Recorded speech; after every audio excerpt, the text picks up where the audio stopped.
അപ്പോൾ ആത്മാവിന് സംസാരിക്കാം. ഞാനിവിടെ സംസാരിച്ചാൽ, ഈ മൈക്കിലൂടെ സംസാരിച്ചാൽ എവിടെ വരെ കേൾക്കും? ഈ മുറിക്കകത്ത് മൈക്കില്ലാതെ യേശു 5000 പുരുഷന്മാരെയും 15,000 സ്ത്രീകളെയും കുഞ്ഞുങ്ങളോടും ഒക്കെ സംസാരിച്ച് എങ്ങനെയാണ് നിങ്ങൾ ചിന്തിച്ചിട്ടുണ്ടോ? കർത്താവ് ഉപയോഗിച്ച ഫ്രീക്വൻസി എന്തായിരിക്കും ചിന്തിക്കാൻ എനിക്ക് പറഞ്ഞതേ ഉള്ളൂ.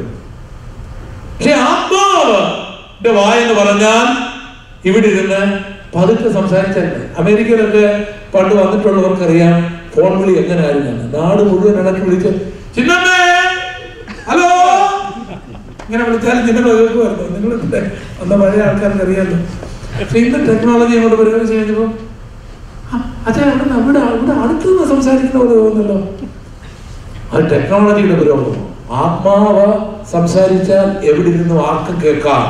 അപ്പോൾ ആത്മാവിന്റെ ശബ്ദം എന്ന് പറയുന്നത് അങ്ങ് ചന്ദ്രനിൽ ഒരാളുണ്ടെങ്കിൽ അവിടെ ഇരുന്ന് സംസാരിക്കാൻ ഫോണും വയർലെസ് ഒന്നും വേണ്ട. അത്ര ശബ്ദമാണ് ആത്മാവിന്റെ ശബ്ദം. അങ്ങനെ ധനവാൻ അവിടെ സംസാരിച്ചു കഴിഞ്ഞിട്ട് എന്താണ് ഞാൻ പറയുന്നത്? അബ്രഹാം പിതാവേ, എന്നോട് കരുണ തോന്നണം, എനിക്ക് ദാഹിക്കുന്നു. അപ്പോൾ ആത്മാവിന് എന്തുണ്ട്? ദാഹമുണ്ട്. എന്നിട്ട് പുള്ളിയെ പറഞ്ഞ എന്താണ്? അബ്രഹാം പിതാവേ,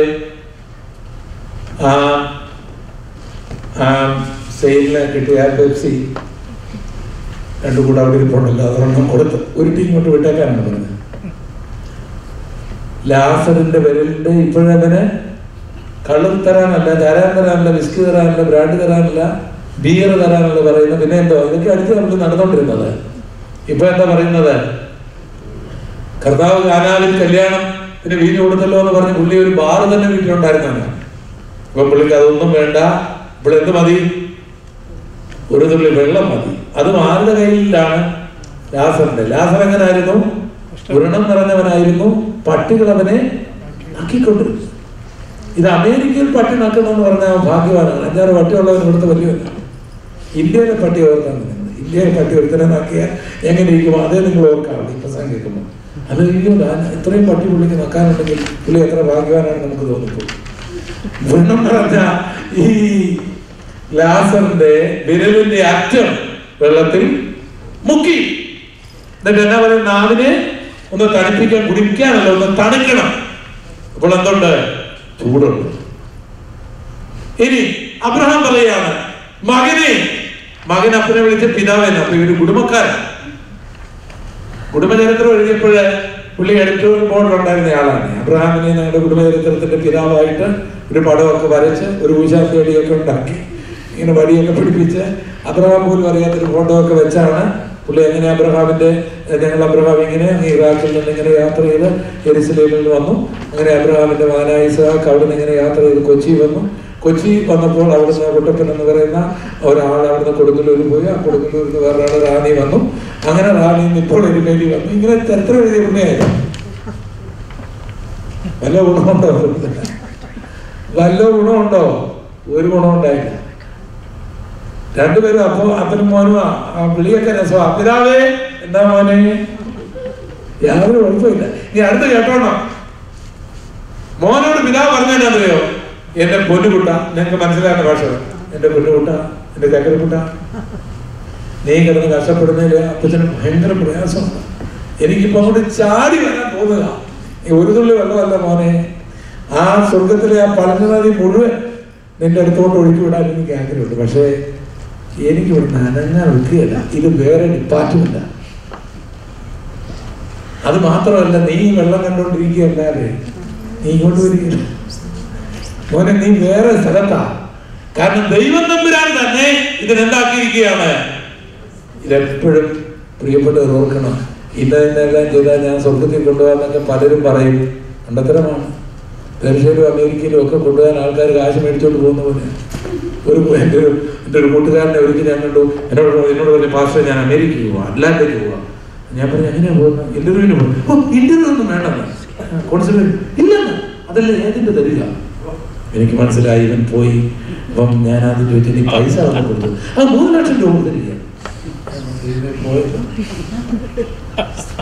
പിന്നെ ഇവനോട് കാശ് പോലെ ഇനി ഇവനോട് പറഞ്ഞ് നിരാശപ്പെടുത്തിയിട്ട് കാര്യമില്ലെന്ന് എനിക്ക് മനസ്സിലായി. ഇവൻ ഒരു ദിവസം ഉറങ്ങിക്കോട്ടുണ്ടാവും. കുറെ കഴിഞ്ഞപ്പോൾ ഞാൻ അവനെ കണ്ടു. അവൻ അമേരിക്കയിലല്ല, അവിടെ തന്നെ കറങ്ങി നിൽപ്പുണ്ട്. അവൻ കടംപെട്ട പരവേശപ്രകാരം ഓടുകയാണ്. ഈ പ്രവന്റ് മാസിന്റെ നാടിനടുത്താണ് കൊടുക്കാൻ്റെ വീട്. ഇങ്ങനെ സ്വർഗത്തിൽ കൊണ്ടുപോകാൻ കാശൊക്കെ മേടിക്കുന്നു, പോവുകയല്ല.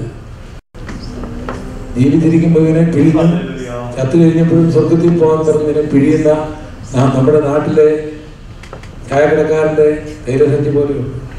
അവൻ ഓരോ സ്പൂണിട്ട് ഞെക്കി ഓരോ ചായ കൊടുക്കും. അവസാനം ഈ ചണ്ടിട്ട് മാത്രമേ ഞെക്കി ചായ കൊടുത്ത് അവൻ കാശ് മേടിക്കും. ഇതൊക്കെ കാശ് പണിയാണ്. മരിച്ചു കഴിഞ്ഞാൽ ഒരുത്തനെയും സ്വർഗത്തിൽ കൊണ്ടുപോകാനുള്ള ഒരു പണി ഒരു മനുഷ്യനെ ഏൽപ്പിച്ചിട്ടില്ല, ഒരു മതത്തെ ഏൽപ്പിച്ചിട്ടില്ല. ഈ ചെപ്പടി വിദ്യകൾ ഉൾക്കൊണ്ടൊന്നും മനുഷ്യന്റെ ആത്മാവിന്റെ ശാന്തി പ്രാപിക്കുകയുമില്ല. അബ്രഹാം പറഞ്ഞ മകനെ, ഞങ്ങൾക്ക് അങ്ങോട്ട് വരാനൊക്കെയില്ല, നിനക്ക് ഇങ്ങോട്ട് വരാനൊക്കെയില്ല. പിന്നെ ഇത് വേറെ ഡിപ്പാർട്ട്മെന്റ് ആണ്, ഇത് ദൈവത്തിന്റെ കയ്യിലാണ് ഇരിക്കുന്നത്. അവനവൻ ശരീരത്തിൽ ഇരിക്കുമ്പോൾ ചെയ്തത് നല്ലതാകിലും തീയതാകിലും അതിന് തക്കവണ്ണം പ്രാപിക്കാൻ അവനവൻ തന്നെ നിൽക്കണം. ജീവപുസ്തകത്തിൽ പേരെഴുതി കാണാത്ത ഏവനും തീപ്പൊയ്കയിൽ തന്നെ. ആരുടെയും കൈക്കൂലി വാങ്ങിച്ചുകൊണ്ട് ഒരുത്തനെ സ്വർഗത്തിൽ കുറുക്കു വഴിയിലൂടെ കൊണ്ടുപോകുന്ന ഒരു ദൈവം ഈ ബൈബിളിലില്ല. ജീവിച്ചിരിക്കുമ്പോൾ തന്നെ മാനസാന്തരപ്പെട്ടുകൊള്ളണം. ജീവിച്ചിരിക്കുമ്പോൾ തന്നെ യഥാർത്ഥമായ പാതയിലേക്ക് വന്നുകൊള്ളണം. ജീവിച്ചിരിക്കുമ്പോൾ തന്നെ ആത്മാവിന്റെ രക്ഷയെ കരുതിക്കൊള്ളണം. അതാണ് ബൈബിൾ പറഞ്ഞത്, ഇപ്പോഴാകുന്ന രക്ഷാ ദിവസം, ഇപ്പോഴാകുന്ന സുപ്രസാദ കാലം. ആ ക്രൂശിന്റെ ചുവട്ടിൽ വന്നാൽ ആർക്ക് രക്ഷയുണ്ട്? അതുകൊണ്ടാണ് ക്രൂശിൽ കിടന്ന കള്ളൻ യേശുവേ എന്നെ ഓർക്കണമേ എന്ന് പറഞ്ഞപ്പോൾ അവനോട് പറഞ്ഞത്, ഇന്ന് ഇന്ന് ഇന്ന് നീ എന്നോടുകൂടി പരദേശിൽ. വിളിക്കേണ്ടവനെ വിളിക്കേണ്ടതുപോലെ വിളിച്ചാൽ തടസ്സം കൂടാതെ ചെല്ലുന്നില്ല.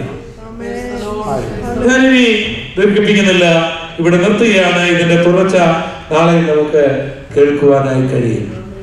അപ്പോൾ ആത്മാവിന് സംസാരിക്കാൻ കഴിയും, ആത്മാവിനെ കേൾക്കാൻ കഴിയും, ആത്മാവിന് ദാഹമുണ്ട്, ആത്മാവിന് ഓർമ്മയുണ്ട്. അവൻ പറയുന്നു, എന്റെ വീട്ടിൽ 5 സഹോദരങ്ങളുണ്ട്. അപ്പോൾ ആത്മാവിന് ഓർമ്മയുണ്ട്.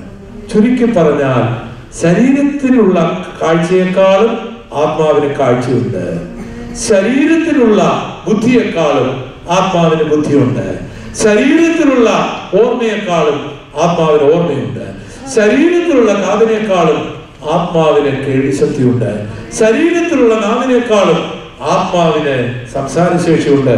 ശരീരത്തിന് വെള്ളവും ഭക്ഷണവും ആഗ്രഹമുള്ളതിനേക്കാളധികം ആത്മാവിനും ആഗ്രഹമുണ്ട്. ശരീരത്തിലുള്ള വേദന അനുഭവിക്കാൻ കഴിവുള്ളതിനേക്കാളും ആത്മാവിന് വേദന അനുഭവിക്കാൻ കഴിയും.